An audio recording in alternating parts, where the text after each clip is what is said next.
Bismillahirrahmanirrahim. Alhamdulillahi rabbil alamin. Wa usalli wa usallim ala al-mab'uthi rahmatan lil alamin. Nabiyyina wa habibina wa qudwatina Muhammad ibn Abdullah wa ala alihi wa sahbihi wa man walah, amma ba'd. Alhamdulillah, kita syukur kepada Allah Azza wa Jalla kerana kita dapat belajar hadis Nabi SAW pada malam yang diminta supaya kita banyak berselawat. Malam apa? Malam Jumaat. Ingat Jumaat, ingat Allahumma salli ala Muhammadin wa ala ali Muhammad. Dan jangan lupa, ingat Jumaat, ingat baca surah Al-Kahfi. Jangan tak baca.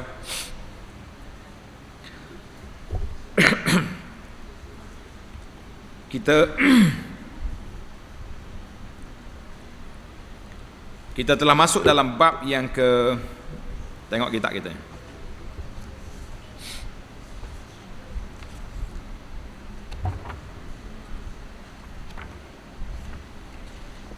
Bab yang ke-55. Babu fadli zuhdi fid dunya wal hasi ala taqalluli minha wa fadli al-faqri Bab kelebihan zuhud di dunia.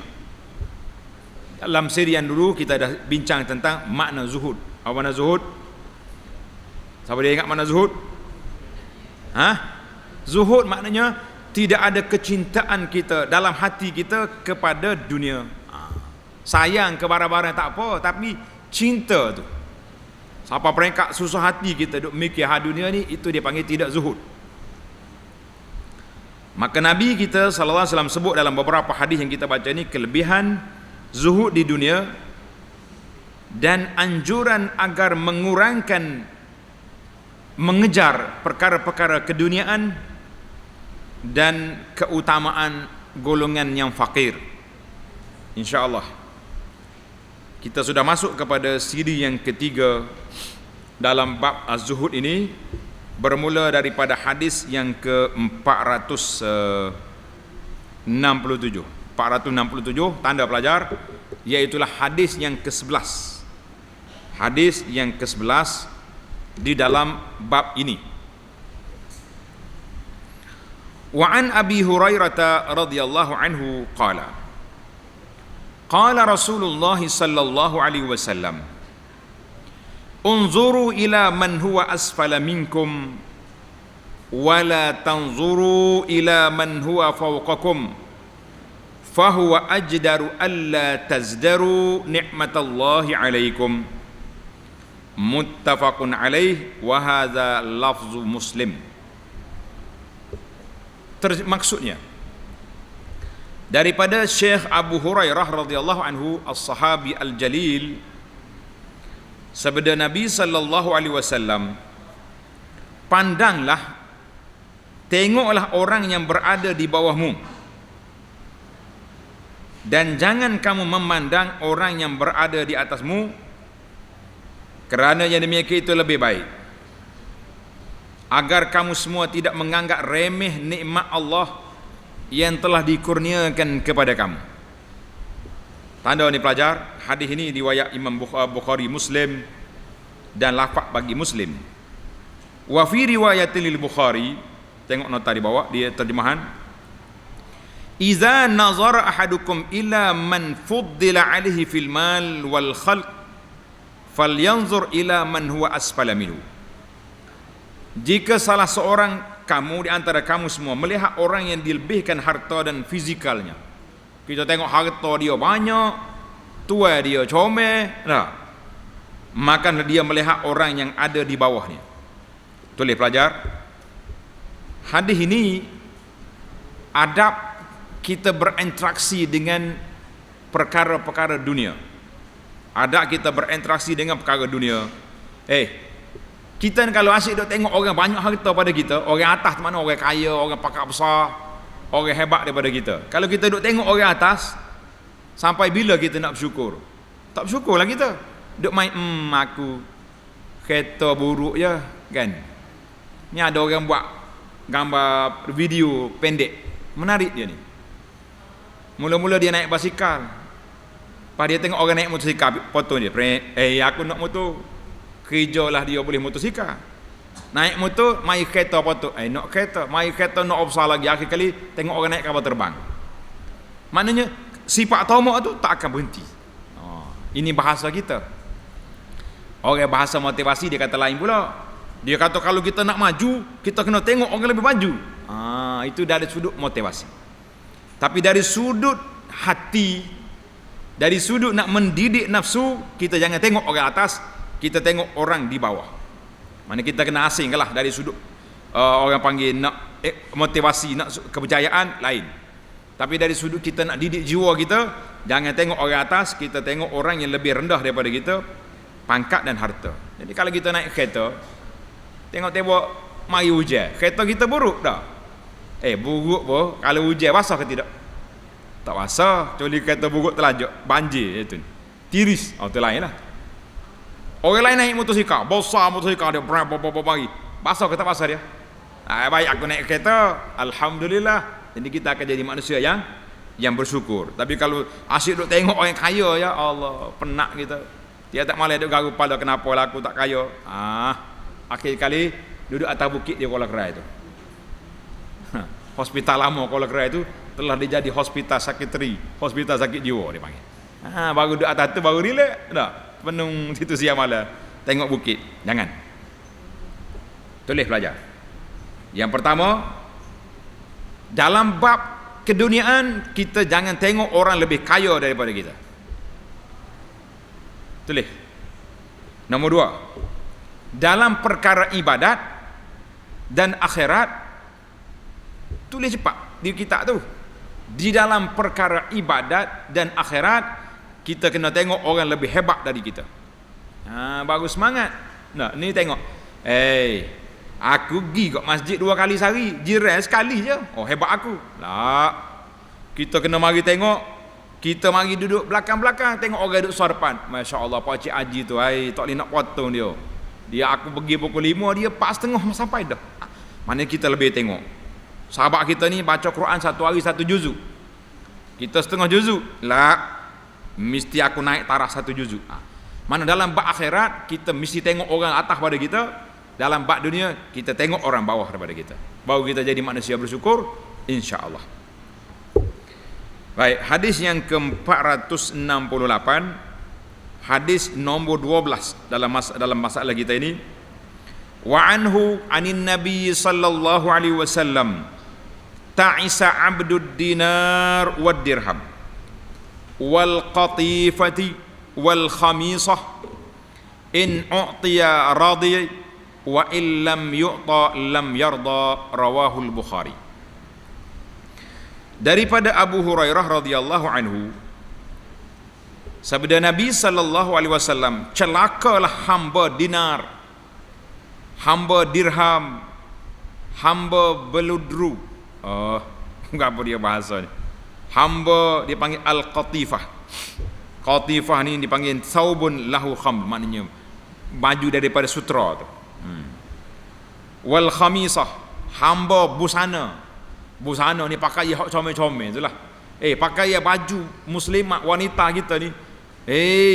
Kita hak kapur ni beli 50 $2 nya, puak dia tu 5,000 satu lah. Kain tudung saja orang duduk jual dalam internet sampai 10,000 satu kain tudung.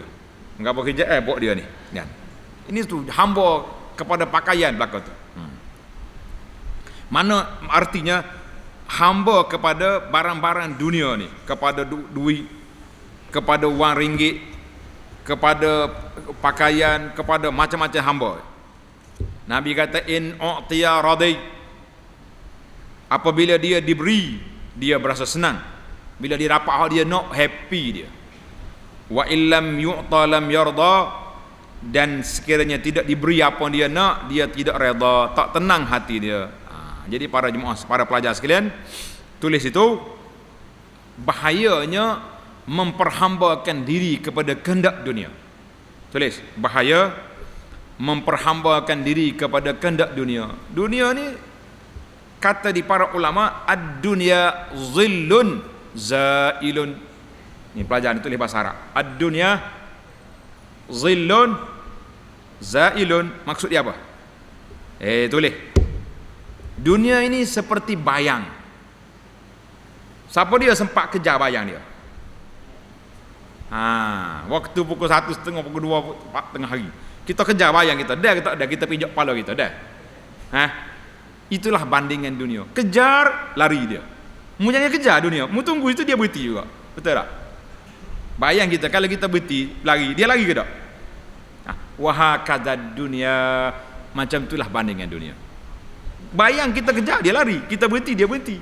Mana dunia ni kalau kita hambak dia, kejar dia pun lari. Kalau kita berhenti, insya-Allah dia mari. Itu ibarat kata. Maknanya orang-orang pengejar dunia ni kalau dia dapat dia tenang, kalau tak dapat dia marah, kan? Hadis 469, hadis yang ke-13. Wa anhu radhiyallahu anhu qala laqad ra'aitu 70 min ahli as-suffah ma minhum rajulun 'alaihi rida'un imma izarun wa imma kisaun qad rabatu fi a'naqihim faminha ma yablughu nisfa as-saqaini wa minha ma yablughu al-ka'baini fayajma'hu bi yadihi karahiyatan an tura auratuh rawahul Bukhari. Allahu akbar. Tengok ni daripada Abu Hurairah, dia berkata, sesungguhnya aku pernah melihat sekitar 70 orang daripada ashabus suffah. Tanda pelajar, ashabus suffah ni orang-orang sahabat-sahabat Nabi yang miskin, menumpukan hidup dia kepada jihad dan belajar. Dia duduk mana? Dia duduk di mana? Sufah ni pondok yang dibina di belakang masjid Nabi. Itu makna sufah. Jadi Nabi buat sufah ni macam pondok. Orang-orang miskin ni dia bukan pemalas, tapi dia tunggu situ kerana nak belajar. Nabi keluar rumah dia, kumpulan ni duduk depan mengaji. Nabi tanya siapa nak pergi jihad, mereka ni angkat tangan awal lagi. Saya ya Rasulullah. Itu dia panggil ashabus suffah. Ashabus suffah. Maka kata Abu Hurairah, Abu Hurairah sendiri termasuk daripada ashabus suffah. Dia sendiri tu. Dia mencerita hadiah ni. Dia kata apa? Sungguhnya aku pernah melihat sekitar 70 orang daripada ashabus suffah. Tidak ada seorang pun daripada mereka yang mengenakan rida, pakaian atas badan. Mana dia ada dua helai pakaian, tak ada. Mereka hanya mengenakan sarung maupun pakaian lain yang diikatkan pada leher mereka. Dia ada kain satu dia panggil izar. Izar ni kain belah bawah. Diikat sini. Kalau dia sejuk, dia ambil kain dia ikat di tengkuk. Kalau bahasa kita kak, budak-budak hak ikat kain sini. Orang panggil selimut apa? Selimut ke apa? Tak kerti pakai kain budak lah ni, dia pakai seluar. Selimut telanjang orang panggil, kan? Ikat tekok ni kain sini. Kain sarung. Selatu ya dia adanya. Masya-Allah tabarakallah. Radhiyallahu anhum ya Rabb.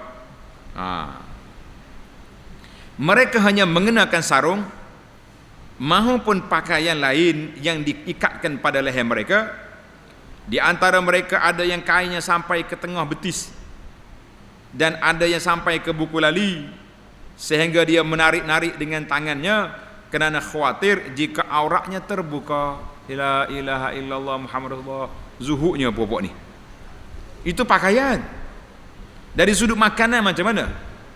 Pernah satu hari Abu Hurairah ni berguling dalam masjid, gebah sebab terlalu lapar. Pelajar-pelajar masih ingat ke tidak dalam kisah benar, kisah Nabi dengan sahabat yang kita baca di sini? Ingat? Kan satu malam Abu Hurairah keluar daripada rumah dia, lapar sangat-sangat. Dia jumpa Sayyidina Abu Bakar, Abu Bakar tak layan. Abu Bakar pun tak ada makanan juga. Dia tunggu, Umar mari. Assalamualaikum ya Sayyidina Umar. Waalaikumsalam. Umar pergi, senyap, tak kata apa. Dia kata, tak kira Umar, tak nampak muka aku pucat, tak ada makanan ni. Umar tak tahu, sebab dia pun tak ada makanan juga. Tak lama, Nabi lalu. Assalamualaikum ya Rasulullah. Rasulullah tengok, waalaikumsalam. Nabi tengok Abu Hurairah. Dia kata, Abu lapar ni. Ya Abahir, ta'an. Mari, pergi rumah aku. Nabi balik rumah dia. Nabi kebetulan ada orang bagi semakuk susu, maka Nabi kita sallallahu alaihi wasallam kata, Abu Hurairah, kita suruh minum. Mungkin panggil ashabus sufah ni mari. Abu Hurairah kata, aku duk cakap dalam hati aku, ya Rasulullah, bagilah saya minum dulu kan rebah tengah jalan aku ni. Nah, mari ashabus sufah. Susu ada semangkuk. Orang 80 orang. Macam mana mau minum? Mari-mari pula. Nabi kata, ya Abahir. Tengok Nabi kita bermanja Abu Hurairah. Dia panggil ya Abahir. Dia tak kata Abu Hurairah. Nama manja. Kita panggil nama manja juga kan? Kalau nama Ismail dia panggil. Nama apa lagi? Macam-macam nama. Nah, ya Abahir. Nabi suruh bagi ke ashabus sufah. Bagi dia. Abu Hurairah kata, ya Allah, sabarnya aku 80 orang minum cukup dah susu ni. Dia bagi seorang, kenyang semua. Itu mukjizat Nabi. Makan sedikit jadi banyak. Sudah minum, semangkuk tak habis. Duduk sini. Nabi kata sallallahu alaihi wasallam bersabda, ya Abahir, yang tinggal lagi mu dengan aku yang tak minum lagi. Abu Hurairah kata, saya Rasulullah minum. Nabi kata, la, minum. Oh, tengok Nabi kita ni tawaduk, dia minum lebih orang. Kita ni gelas tu tak ada. Satu gelas dia ambil air tangga tu, cuah air. Pasal bekas kawan dia. Hei, macam mana tak ada tawaduk ni. Nabi kata, minum. Abu Hurairah minum, bismillah minum. Berhenti. Nabi kata, israf. Minum lagi. Siapa dia kata, ya Rasulullah, siapa sini dah. Kalau minum lagi, keluar. Barulah Nabi suruh berhenti. Ini cerita bagaimana ashabus sufah makanannya tidak ada, pakaian pun tidak ada, radhiyallahu anhum. Kita ni pakaian pula, Allahu akbar, 2 almari tak muat. Nah, makanan kita dapur sengit beras banyak. Tambah-tambah tanya orang bagi covid baru ni. Semua beras orang bagi kutip belaka. Baik, jangan duk marah orang. Kita pergi kepada hadis yang ke-470.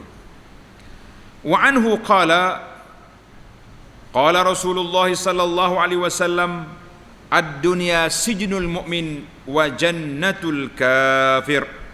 Rawahu Muslim. Maksudnya daripada Abu Hurairah radhiyallahu anhu, dia berkata,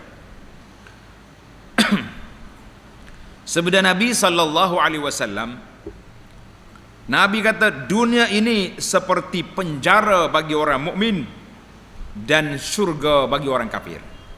Dunia ini penjara bagi orang mukmin, syurga bagi orang kafir. Pasal apa? Orang duduk dalam penjara ni suka kita suka? Suka berapa dalam penjara? Kita atas dunia macam itulah ibaratnya. Ada kita makan, tak ada kita puasa. Begitu. Tapi orang kafir syurga bagi dia. Mana kalau dia tak ambil atas dunia ini, di akhirat esok zakum, ma'an hamim, air panas, makanan-makanan yang neraka, makanan apa dia? Kan? Maka kalau kita kata susah sikit atas dunia ni, sabarlah. Sebab syurga kita bukan di sini. Syurga kita di mana? Di akhirat esok. Dengar satu cerita lagi. Menarik cerita. Seorang ulama besar, Syekh Kabir, dia naik, dia ni qadi besar ni, tu hakim lah kita. Naik kereta kuda, pro berjalan. Ada pengawal. Seorang Yahudi miskin duduk pergi jalan. Syekh, dia panggil. Tok Syekh kata berhenti. Dia bagi tahu driver dia, berhenti. Kaif? Mari orang tua Yahudi. Syekh, aku nak tanya. Aku dengar Nabi mu cakap, ad-dunya sijnul mu'min. Dunia ni penjara bagi orang mukmin. Apa ni? Syurga bagi orang kafir. Tapi mu orang mukmin gini berjalan dengan kawal, dengan kereta kuda comel. Aku yang tidak Islam ni merempak di sini. Macam mana? Sedap soalan dia. Kalau orang tanya awak boleh jawab tak? Boleh. Kau pakai kahwin apa lalu? Kata Tok Syekh ni, hadis itu betul. Tengok, hadis ni riwayat Muslim, mana sahih. Dia kata, bagi aku kesenangan nikmat hidup dunia ni nak banding dengan syurga esok tidak ada sebarang perbandingan, tak ada banding. Mu duduk sini walaupun miskin, walaupun susah, tapi makan boleh kan, tidur boleh, bini boleh. Mu esok di akhirat kalau mu tak beriman, neraka mu. Dia pun mikir, dikatakan si pak cik ni masuk Islam akhirnya, alhamdulillah. Baik, kita pergi pada hadis lain pula. Hadis-hadis ni menarik semua. Hadis 471. Wa ani ibn Umar radhiyallahu anhuma qala akhadha Rasulullah sallallahu alaihi wasallam bimankibayya faqal kun fid dunya ka'annaka gharib aw 'abiru sabil. Tengok terjemahan dia. Kita jangan campur hadis dengan kata-kata Ibnu Umar. Daripada Abdullah bin Umar radhiyallahu anhuma, dia berkata, Rasulullah sallallahu alaihi wasallam memegang kedua bahuku. Nabi kita pegang bahu dia. Bahu siapa tu? Bahu Abdullah bin Umar. Seraya bersabda, "Kum fid dunya ka'annaka gharib aw 'azibu sabil." Ibnu Umar, jadilah kamu di dunia ini seakan-akan orang asing, pengembara atau seorang pengembara. Mana orang asing ni, orang panggil pendatang mari jauh, kan? Atau pengembara dalam perjalanan. Kita kalau pengembara, kita bawa barang banyak ke tidak? Tak banyak. Kalau naik kapal terbang, setakat kilo 20 kilo dia bagi. Nah, kalau naik kereta hak besar sikit boleh muat isi barang. Kereta kecil barang sikit, ada setengah kereta dia junjung atas kepala. Ada ke tak ada? Kereta ayah siapa junjung barang atas kepala? Ayahmu junjung ke dia berhanuk datang? Maknanya pengembara ni tidak banyak barang. Maka Abdullah bin Umar ulas balik kata-kata Nabi. Tengok semula hadis. Wa kana ibn Umar radhiyallahu anhu yaqul, "Idza amsayta fala tantazir as-sabah wa idza asbahta fala tantazir al-masa wa khudh min sihhatika li maradik wa min hayatika li mautika." Rawahul Bukhari.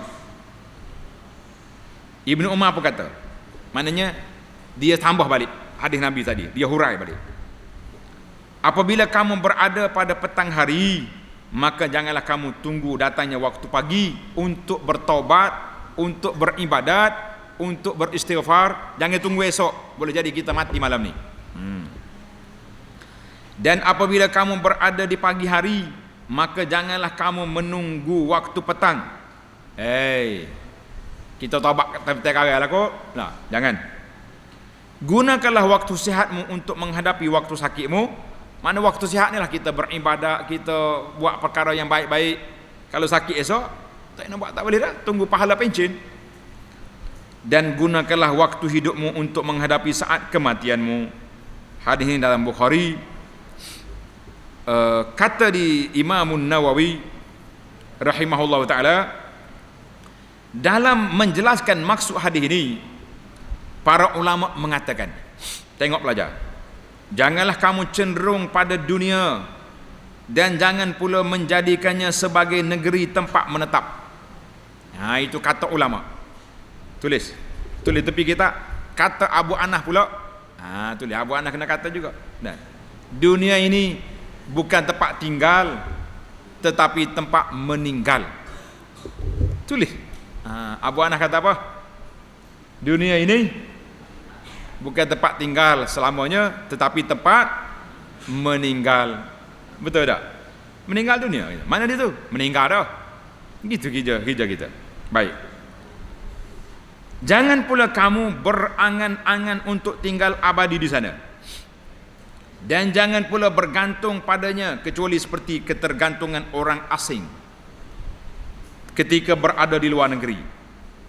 Dan janganlah kamu menyibukkan diri di sana, di dunia ini, kecuali seperti kesibukan orang asing yang hendak pulang kembali kepada keluarganya. Maknanya pengembara yang nak balik ke rumah. Itu je lah. Wabillahi taufiq.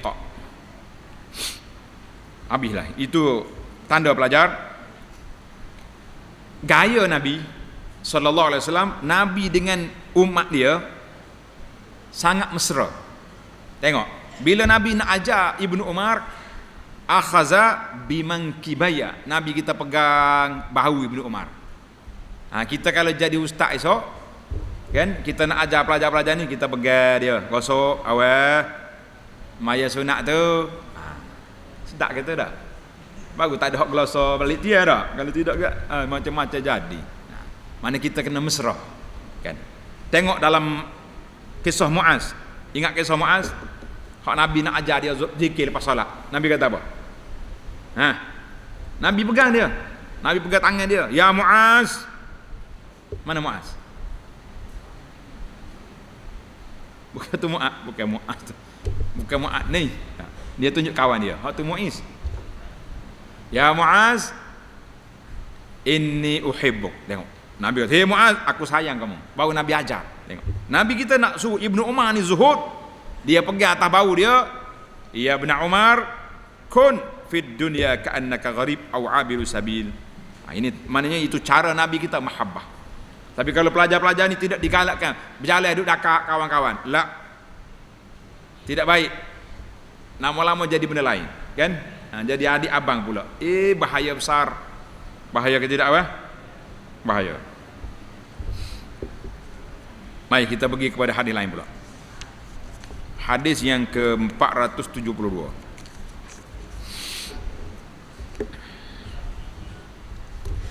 Wa an Abil Abbas Sahal bin Sa'd As-Sa'idi radhiyallahu anhu qala Ja'a rajulun ila an-nabiy sallallahu alaihi wasallam faqala Ya Rasulullah dullani ala amalin idza amiltuhu ahabbanillah wa ahabbanin nas faqala izhad fid dunya yuhibbukallah wazhad fima 'indan nas yuhibbukan nas. Hadisun hasan rawahu Ibnu Majah wa ghairuhu bi asanida hasanatin. Maksudnya daripada Abul Abbas, itu gelaran dia. Nama dia Sahal bin Sa'd As-Sa'idi radhiyallahu anhu. Dia kata seseorang datang jumpa Nabi sallallahu alaihi wasallam. Dengar ni. Orang ni mari tanya Nabi. Dia kata, "Ya Rasulullah, tunjukkanlah kepadaku suatu amalan, apabila saya kerjakannya, nescaya aku akan dicintai oleh Allah dan disayangi oleh manusia." Sedap ni. Dengar baik. Apakah amalan bila saya buat Allah sayang, manusia suka? Nak kata nak kita? Nak? Dengar, Nabi kata apa? Izhad fid dunya yuhibbukallah. Naklah kamu zuhud. Tulis itu. Naklah kamu zuhud, yakni jangan kamu tamak terhadap dunia. Nescaya Allah akan mencintaimu. Ini syarat nak Tuhan sayang ke kita, kita jangan tamak ke dunia. Wazhad fima 'indan nas yuhibbukan nas. Dan janganlah kamu tamak terhadap hak orang lain. Hak orang kita duk attack nak bagi orang. La. Nescaya mereka akan mencintaimu. Kita tengok bagi orang, kita tak mau ambil. Orang bagi, alhamdulillah masuk poket. Orang tak bagi, jangan duk minta-minta. Adakah kita lagi tu? Ni tengok kawan buka biskut kat sengih mari. Benak dia ni. Tengok orang makan aiskrim duk jilat bibir depan dia. Jangan. Jangan duduk, orang panggil jangan duduk mengindir orang. Maka orang pun suka dengan kita. Dia ni baik ni. Aku makan tak pernah minta. Ambil lah. Orang akan bagi secara spontan, dia akan bagi. Tapi kalau asyik duduk gini semua, tengok dia, lari. Mari dah si peminta. Ada gitu? Jangan biar ada. InsyaAllah jangan biar ada. Nak suruh orang sayang, jangan jadi orang panggil macam Tufaili, lalat hijau kan? Jangan. Imam Nawawi kata hadis ini hasan. Riwayat Ibnu Majah dan yang lain dengan sanad yang hasan. Mari kita pelaju sikit. Hadis 473. Wa 'anin Nu'man bin Bashir radhiyallahu anhu qala Zakara Umar bin Al-Khattab ma asaba an-nas min ad-dunya faqala laqad ra'aitu Rasulullah sallallahu alaihi wasallam yazallu al-yawm yaltawi ma yajidu min ad-daqal ma yamla'u bihi batnahu, rawahu Muslim. Daripada An-Nu'man bin Bashir radhiyallahu anhu. Kita kalau nama Bashir, anak kita nama apa? Nu'man, baru comel kan. Kalau kita nama Sa'ad, anak kita nama Sahal, comel apa? InsyaAllah. Dia berkata bahawa ketika Sayyidina Umar bin Khattab radhiyallahu anhu melihat bahawa orang-orang dunia sangat mementingkan kehidupan dunia. Mana di kalangan zaman Sayyidina Umar tu orang mula ada kejar dunia dah. Dia berkata, sungguhnya aku melihat Rasulullah sallallahu alaihi wasallam kadang-kadang sehari penuh tidak mendapatkan makanan walaupun hanya kurma yang paling rendah kualiti untuk mengisi perutnya. Hadis rawahu Muslim. Kita hari ni masya-Allah nak makan beras pilih warna, pilih harga dah. Saya tak makan beras-beras mai-mai hancur 15 ni. Dia main beras basmati. Ilir Nabi kita nak pakai tamah hok kodi sekalipun kadang-kadang dakal mana tamah hok rendah kualiti pun tidak ada. Subhanallah, apalagi nak pakai ajwah yang mahal-mahal kan. Itu tanda pelajar. Itu menunjukkan Nabi kita ni zuhud dia kepada dunia, nak ajar umat dia supaya jangan tamak. Hadis yang ke-474. Wa an Aisyah radhiyallahu anha qalat tuwfiya Rasulullah sallallahu alaihi wasallam wa ma fi baiti min syai'in ya'kuluhu zu kabidin illa syatru sa'irin fi raffin li fa akaltu minhu hatta tala alayya fakiltuhu fafaniya, muttafaqun alaih. Dengar ni, Nabi kita tak ada makanan. Ini isteri dia kata lepas Nabi sudah wafat. Daripada Aisyah radhiyallahu anha, dia berkata, pada waktu Rasulullah sallallahu alaihi wasallam wafat, di rumahku tidak ada sesuatu untuk dimakan kecuali sedikit tepung gandum yang terletak di atas rak milikku. Lalu aku memakannya sehingga berlangsung lama padaku. Boleh jadi itu berkat mukjizat Nabi, gandum sikit itu tahan lama. Kemudian apabila aku menyukanya dan ternyata tepung itu sudah tiada, tulis hadis ini muttafaqun alaih. Itu menunjukkan bahawa Allah Ta'ala beri berkat kepada keluarga Nabi. Kalau Aisyah tak suka gandum dia tadi, boleh jadi dia makan sampai ke mati. Dia pergi buka tengok, tak ada dah gandum. Allahu Akbar. Yang pentingnya sikit abang dia.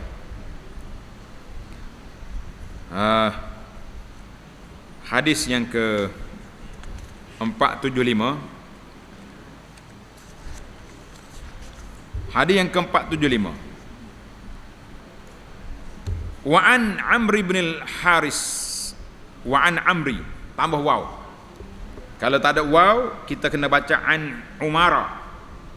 Ingat pelajaran kita dah belajar an Umara. Kalau kata kena baca Amri, baris bawah kena letak waw. An Amri bin al-Haris akhi Juwairiyah bintil Haris ummul mukminin radhiyallahu anhum qala ma taraka Rasulullah sallallahu alaihi wasallam inda mautihi dinaran wala dirhaman wala abdan wala amatan wala syai'an illa baghal tahu illa baghlatahu. Betul baris baghi yang baris mati, baghlatahu. Betul baris apa?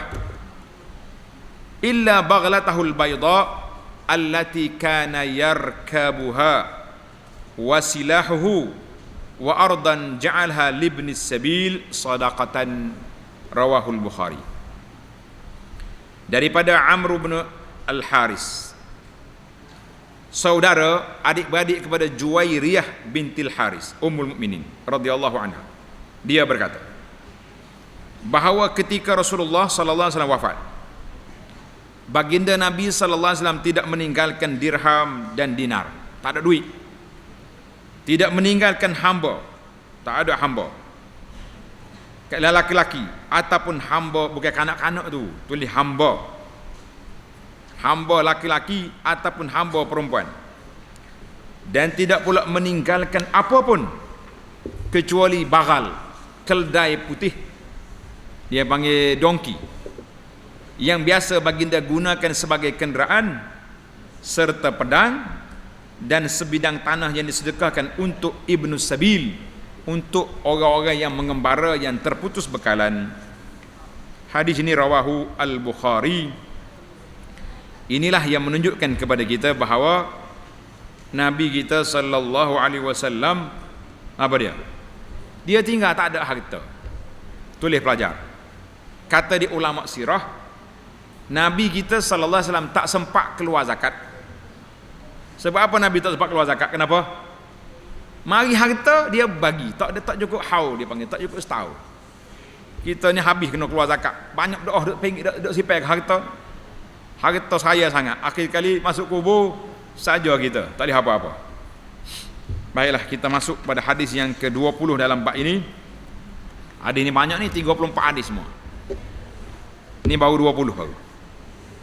Wa an Khabbab bin al-Arat radhiyallahu qala hajarna ma'a Rasulillah sallallahu alaihi wasallam naltamisu wajha Allah taala fawaqa'a ajruna 'ala Allah faminna man mata wa lam ya'kul min ajrihi syai'a minhum Mus'ab bin Umair qutila yawma Uhudin wa taraka namiratan fakunna idza ghattayna biha ra'sahu badat rijlahu wa idza ghattayna biha rijlaihi bada ra'suhu fa amarana Rasulullah sallallahu alaihi wasallam an nughattiya ra'sahu wa naj'ala ala rijlaihi syai'an min al-izkhir wa minna man ayna'at lahu samaratuhu fahuwa yahdubuha muttafaqun alaih.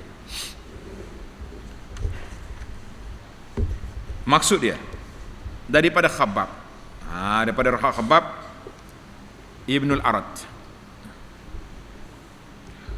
dia berkata, kami hijrah bersama dengan Rasulullah sallallahu alaihi wasallam ke Madinah dengan tujuan hanya mengharapkan redha Allah. Hijrah kita ni kerana Allah semata-mata.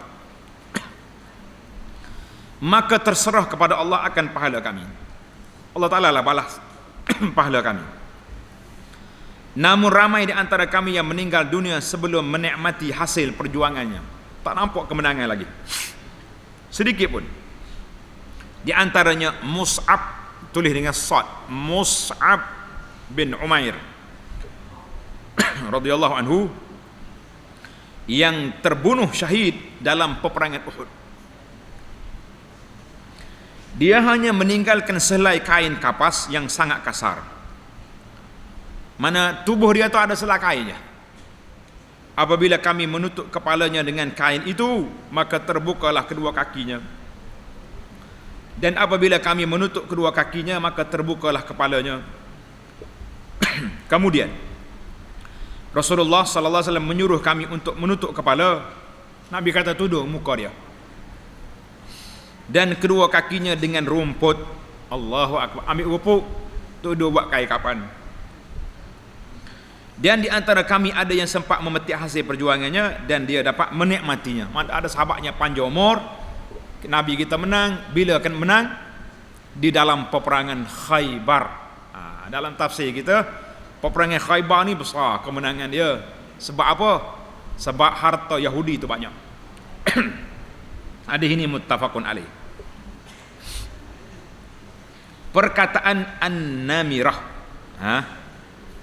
an-namirah iaitu pakaian yang berwarna, mana kain berwarna, dibuat daripada bulu. Sedangkan aina'at artinya sudah matang dan masak. Adapun kalimah yahdibuha dengan difathahkan ya dan didhammahkan dal, dhammahkan, wa kasriha yahdibuhu ataupun yahdubuha, dan boleh juga dikasrahkan, artinya memetik dan menuainya. Ia adalah kalimah pinjaman, isti'arah, maknanya bahasa pinjam. Maksudnya bahawa Allah SWT mengurniakan pada kaum muslimin kelapangan dari hal keduniaan dan memberi mereka kedudukan di dunia. Itulah suasananya. Ada sahabat-sahabat berjuang mati belum sempat menang, dan ada sahabat yang sudah sempat menerima hasil. Jadi para pelajar sekalian, alhamdulillah sudah tamat kita 20 hadis di dalam bab Az-Zuhud ini. InsyaAllah kita akan sambung lagi hadis ini dalam siri yang akan datang. Subhanakallahumma wa bihamdika asyhadu an la ilaha illa anta astaghfiruka wa atubu ilaih. Wa sallallahu ala nabiyyina Muhammad wa ala alihi wa sahbihi ajma'in. Walhamdulillahi rabbil alamin.